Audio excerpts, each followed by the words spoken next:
Hello दोस्तों। Good evening, नमस्कार। आप सभी का एक बार फिर से बहुत बहुत स्वागत है आप सभी के अपने यूट्यूब चैनल परीक्षा के शिक्षण।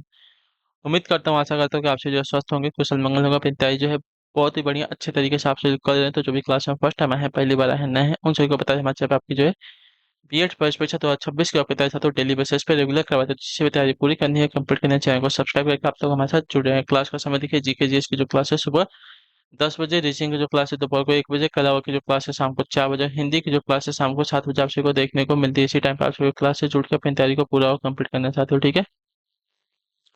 नीचे डिस्क्रिप्शन आप सबको इंस्टाग्राम टेलीग्राम का लिंक मिलेगा, इंस्टाग्राम पे फॉलो करेंगे, टेलीग्राम से को ज्वाइन करेंगे। टेलीग्राम से पर डेली बेसिस पे क्लास का अपडेट, एग्जाम का अपडेट, जो पीडीएफ वगैरह आपको देखने को मिल जाएगा। तो आप लोग जो है टेलीग्राम से को ज्वाइन कर लीजिएगा, इसको नहीं छोड़ेंगे आप सभी लोग। चलें क्लास स्टार्ट करें बिना किसी देरी के। एक एक क्वेश्चन आपके एग्जाम के लिए बहुत इंपॉर्टेंट, ध्यान से एक एक क्वेश्चन को देखना है, समझना है, फिर उसका उत्तर देने की कोशिश करते हैं, आगे बढ़ना है, ठीक है। क्लास स्टार्ट करते हैं बिना किसी देरी के, ठीक है। और क्लास स्टार्ट करने से पहले जिसने अभी तक क्लास को लाइक नहीं किया लाइक करेंगे, शेयर नहीं किया शेयर करेंगे, और जिसने अभी तक चैनल को सब्सक्राइब नहीं किया चैनल को सब्सक्राइब कर लीजिएगा। चलिए अब आते हैं क्वेश्चन पे। पहला क्वेश्चन देखिए क्या देगा, ध्यान से देख के बताइएगा। सूची वन को सूची दो से सम्मिलित कीजिए, ठीक है। सूची वन ए दिया गया, सूची दो ए दिया गया, ठीक है। प्रार्थना समाज, इसकी स्थापना किसने की है बताइए। चलिए चलिए आ जाइए क्वेश्चन पे। प्रार्थना समाज की स्थापना किसने की है, इसका सही उत्तर बताइए।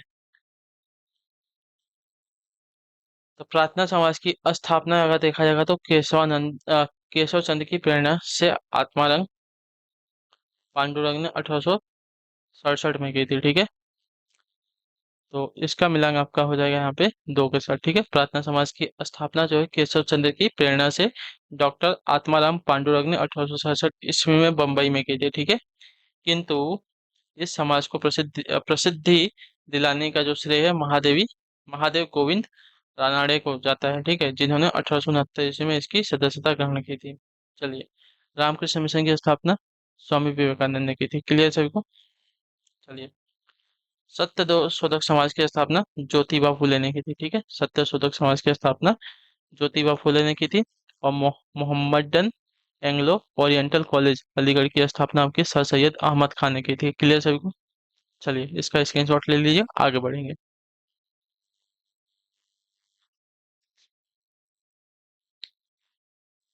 तथा हमारे संविधान के आर्थिक नियोजन शामिल है किसमें बताइए। हमारे संविधान में आर्थिक नियोजन शामिल है किसमें। देखिए, हमारे संविधान में आर्थिक नियोजन की अगर बात की जाए तो हमारे शामिल है किसमें, समवर्ती सूची में। ऑप्शन नंबर जो हमारा सी दिएगा आपका सही उत्तर होगा, ठीक है। आर्थिक नियोजन संविधान की समवर्ती सूची का विषय है, ठीक है। समवर्ती सूची में शामिल कुछ प्रमुख विषय हैं: जनसंख्या नियंत्रण, समाचार पत्र, कारखाना, राष्ट्रीय जलमार्ग, परिवार नियोजन, शिक्षा, आर्थिक तथा सामाजिक योजना आदि सभी। चलिए, 78 नंबर है, न्याय दर्शन के प्रवर्तक कौन है। तो न्याय दर्शन के प्रवर्तक की अगर बात की जाएगी तो आपका राइट आंसर यहाँ पे हो जाएगा साथियों, गौतम।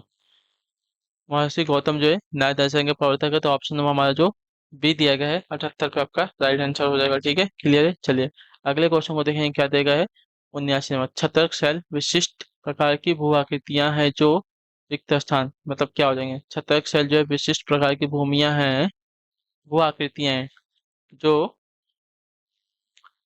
मरुस्थलों में दिखाई देती हैं, ठीक है। ऑप्शन नंबर जो डी दिया गया आपका राइट आंसर, छतरक शैल यानी कि मशरूम रॉक की आकृतियां जो है छतरी नुमा होती हैं, इन्हें गारा भी कहा जाता है, ठीक है। ये सेल जो है मरुस्थलीय क्षेत्रों में मुलायम सेलों के कम अपरदन के परिणाम स्वरूप बनते हैं, ठीक है। अगला प्रश्न 80 नंबर है, सूची वन को सूची दो से सम्मिलित करना है, ठीक है। चलिए, मदन मोहन मालवीय। तो मदन मोहन मालवीय ने जो है हिंदू विश्वविद्यालय का संस्थापक है, ठीक है। मदन मोहन मालवीय जो है हिंदू विश्वविद्यालय का संस्थापक है। तो इसका मिलान तीसरे के साथ मोतीलाल नेहरू। तो मोतीलाल नेहरू जो है स्वराज पार्टी का अन्य लोगों के साथ गठन किया था, ठीक है। स्वराज पार्टी का अन्य लोगों के साथ गठन किया था मोतीलाल नेहरू ने, ठीक है। Shrimati Annie Besant, Shrimati Annie Besant का आपका संबंध हो जाएगा होम रूल के संस्थापक के साथ, ठीक है। एनी बेसेंट जो है होम रूल के संस्थापक हैं। चलिए, गोपाल कृष्ण गोखले। तो गोपाल कृष्ण गोखले का हो जाएगा यहाँ पे सर्वेंट ऑफ इंडिया सोसाइटी को प्रारंभ किया था इन्होंने, ठीक है। चलिए इसका भी स्क्रीनशॉट जल्दी से लीजिए। ठीक है, इसका स्क्रीनशॉट ले लीजिए। फिर आगे मदन मोहन मालवीय हिंदी विश्वविद्यालय के संस्थापक है। मोतीलाल नेहरू जो है स्वराज पार्टी का अन्य लोगों के साथ इन्होंने स्थापना किया था। Shrimati Annie Besant home rule की संस्थापक है। और गोपाल कृष्ण गोखले जो है सर्वेंट ऑफ इंडिया सोसाइटी को प्रारंभ किया था इन्होंने। चलिए 81 है 81 नंबर। ध्यान से देखिएगा, बताइएगा ऐसा खुला बाजार कार्यवाही का आशय क्या है, बताइए। खुला बाजार कार्यवाही का आशय क्या है? तो खुला बाजार कार्यवाही का आशय होता है यहाँ पे भारतीय रिजर्व बैंक द्वारा सरकारी प्रतिभूतियों का क्रय और विक्रय। ठीक है, क्लियर सभी को। अर्थव्यवस्था में भारतीय रिजर्व बैंक मुद्रा की मात्रा को नियंत्रित करने के लिए विभिन्न बैंक दरों में परिवर्तन करता है। जब स्थिति नियंत्रण नहीं हो पाती तब खुला बाजार कार्यवाही के तहत जो है सरकारी प्रतिभूतियों और ऋण पत्रों का क्रय विक्रय करता है। चलिए 82 है 82 नंबर। उत्तर दीजिएगा राइट। निम्नलिखित में से कौन से मामले में उच्च न्यायालय और उच्चतम न्यायालय की अधिकारिता में आता है, बताइए। निम्नलिखित में से कौन से मामले जो है उच्च और उच्चतम न्यायालय की अधिकारिता में आते हैं?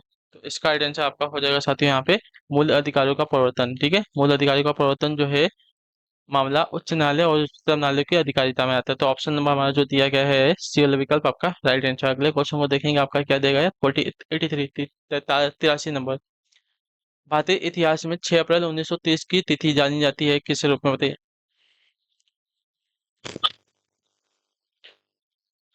देखिए 6 अप्रैल 1930 को महात्मा गांधी ने जो है दांडी में एक मुट्ठी नमक हाथ में लेकर सिविल नाफरमानी आंदोलन यानी कि सविनय अवज्ञा आंदोलन का श्री गणेश किया था। ठीक है, याद रखिएगा।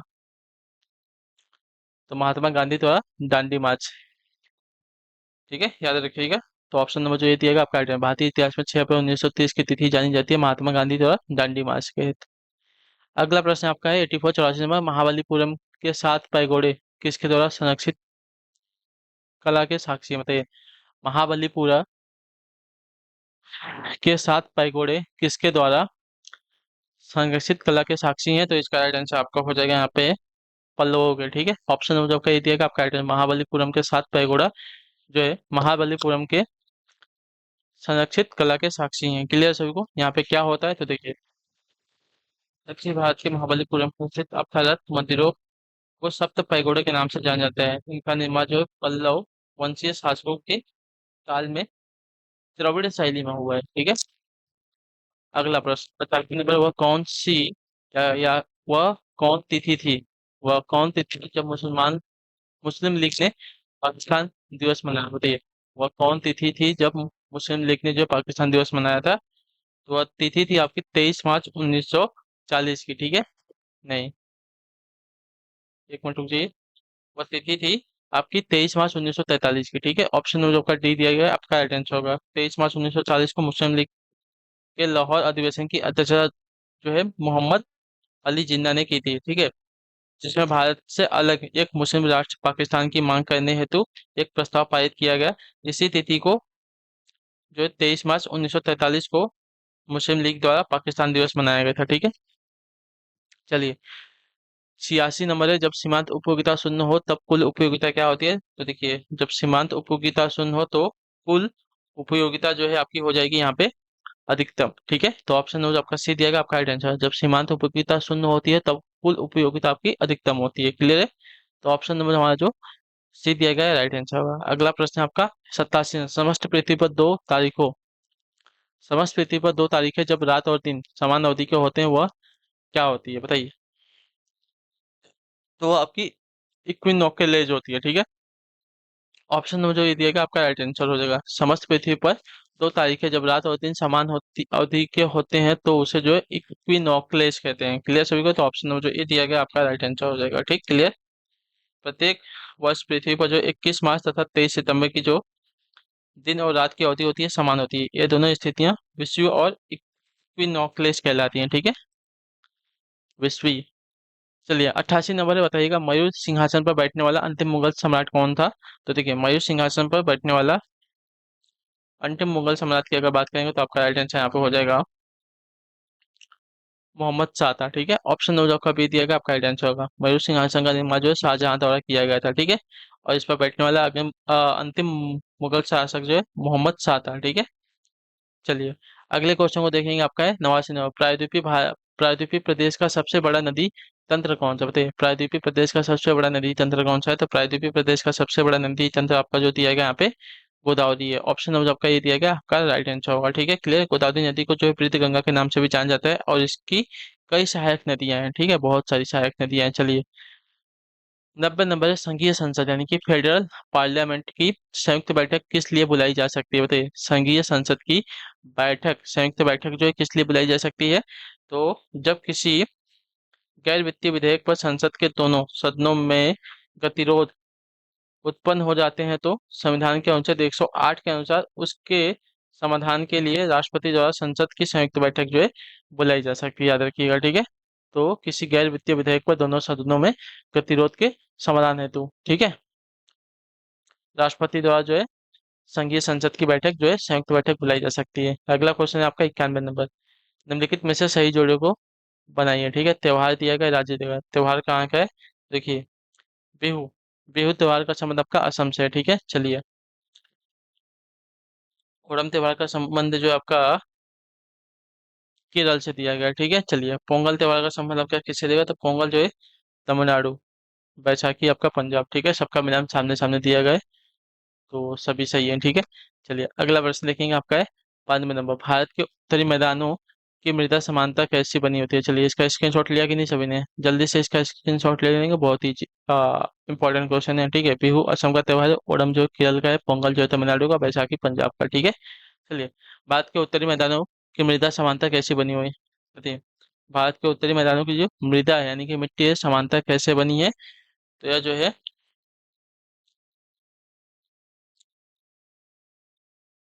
अपरदन के द्वारा बनी है। ठीक है, ऑप्शन जो हमारा डी दिएगा आपका राइट आंसर होगा। भारत के उत्तरी मैदान में प्रमुखता जो है जलोढ़ मृदा पाई जाती है। जलोढ़ मिट्टी नदियों द्वारा बहाकर यानी कि अपरदन द्वारा लाए गए पदार्थों के जमाव से बनती है। ठीक है, यह सबसे अधिक उपजाऊ मिट्टी मानी जाती है। चलिए, 93 नंबर। अगला प्रश्न। फ्रांसीसी क्रांति ने किसकी शिक्षाओं से प्रेरणा प्राप्त की थी, बताइए। फ्रांसीसी क्रांति ने जो है किसकी शिक्षाओं से प्रेरणा प्राप्त की थी? तो इसका आइडेंस आपका हो जाएगा साथियों, रूसो से। ठीक है, ऑप्शन जो हमारा बी दिया गया आपका राइट आंसर हो जाएगा। क्लियर होगा इसके बारे में। जीन जैक्विस रूसो की शिक्षाओं का फ्रांसीसी क्रांति पर सर्वाधिक प्रभाव पड़ा था। ठीक है, रूसो के कथानुसार व्यक्ति स्वतंत्र पैदा होता है पर वह पग पग पर जंजीरों में जकड़ा हुआ है। ठीक है, चलिए। वो उनका कथन था। चलिए, 94 नंबर है।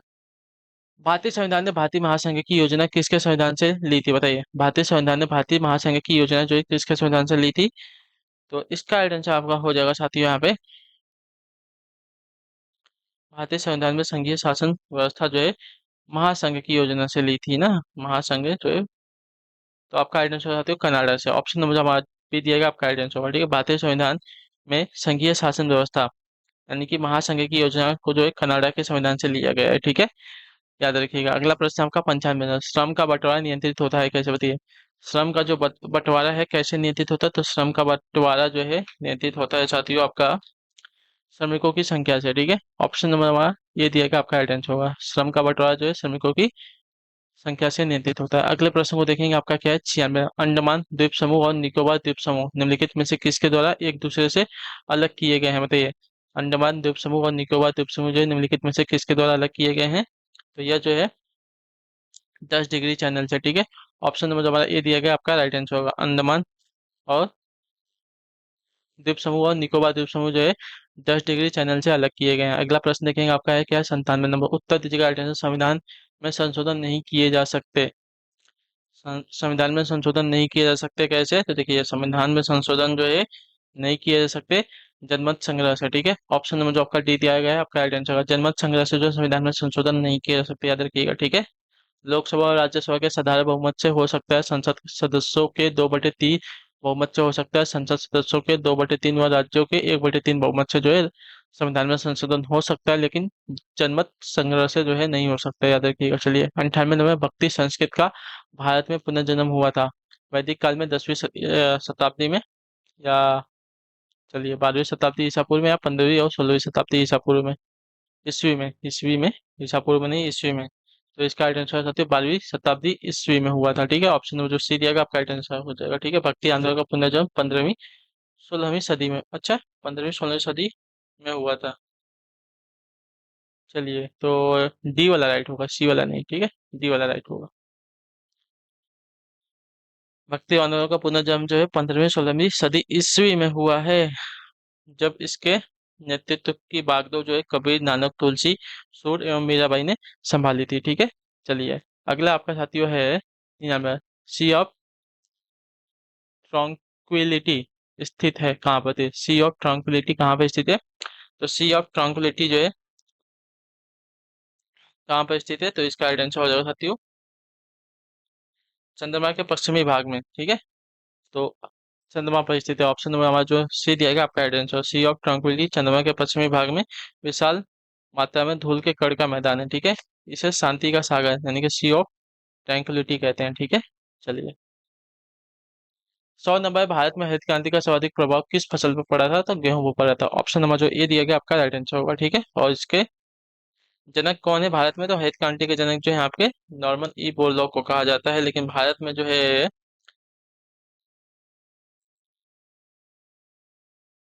अच्छा भारत में हरित क्रांति की शुरुआत जो है प्रसिद्ध कृषि वैज्ञानिक नॉर्मन ई बोरलॉग ने ही की थी। ठीक है, तो ऑप्शन नंबर जो ए दिया गया आपका राइट आंसर होगा। वर्ष 1965 ईस्वी में प्रथम कृषि क्रांति के रूप में जो है की गई, जिसका सर्वाधिक प्रभाव जो गेहूं के उत्पादन पर पड़ा था। इनके नेतृत्व में प्रसिद्ध कृषि वैज्ञानिक डॉक्टर स्वामीनाथन ने गेहूं की कट्टी पे नवीन प्रजातियों की खोज की थी। ठीक है, भारत में जो है स्वामीनाथन को जाना जाता है। ठीक है, हरित क्रांति के जनक के रूप में। और वैसे तो जो है हरित क्रांति का जनक को है नॉर्मन ई बॉक को जाना जाता है, नॉर्मन ई बोरलॉग विश्व स्तर पर, लेकिन भारत में स्वामीनाथन को। ठीक है, तो इसी के साथ जो आपकी क्लास आज की यहाँ पे कंप्लीट हुई। उम्मीद करता हूँ आपको क्लास जो अच्छी लगी, पसंद अपना जो फीडबैक है क्लास का नीचे कमेंट में। क्लास अच्छी लगी क्लास को लाइक करके चैनल को सब्सक्राइब करके जाएंगे। आप सभी से हम मिलेंगे आपकी अगली क्लास में शाम को 7 बजे। तो आप लोग अपनी प्रैक्टिस को जारी रखेंगे, उसको नहीं बंद करना है। बाकी आपसे कोई डाउट, कोई क्वेश्चन, कोई क्वेरी रहेगा तो आप लोग नीचे कमेंट करके पूछ लेंगे। आपसे मिलते हैं हम आपकी अगली क्लास में, तब तक के लिए टाटा बाय बाय, जय हिंद जय भारत। आपसे क्लास से जुड़ने के लिए बहुत बहुत ही धन्यवाद।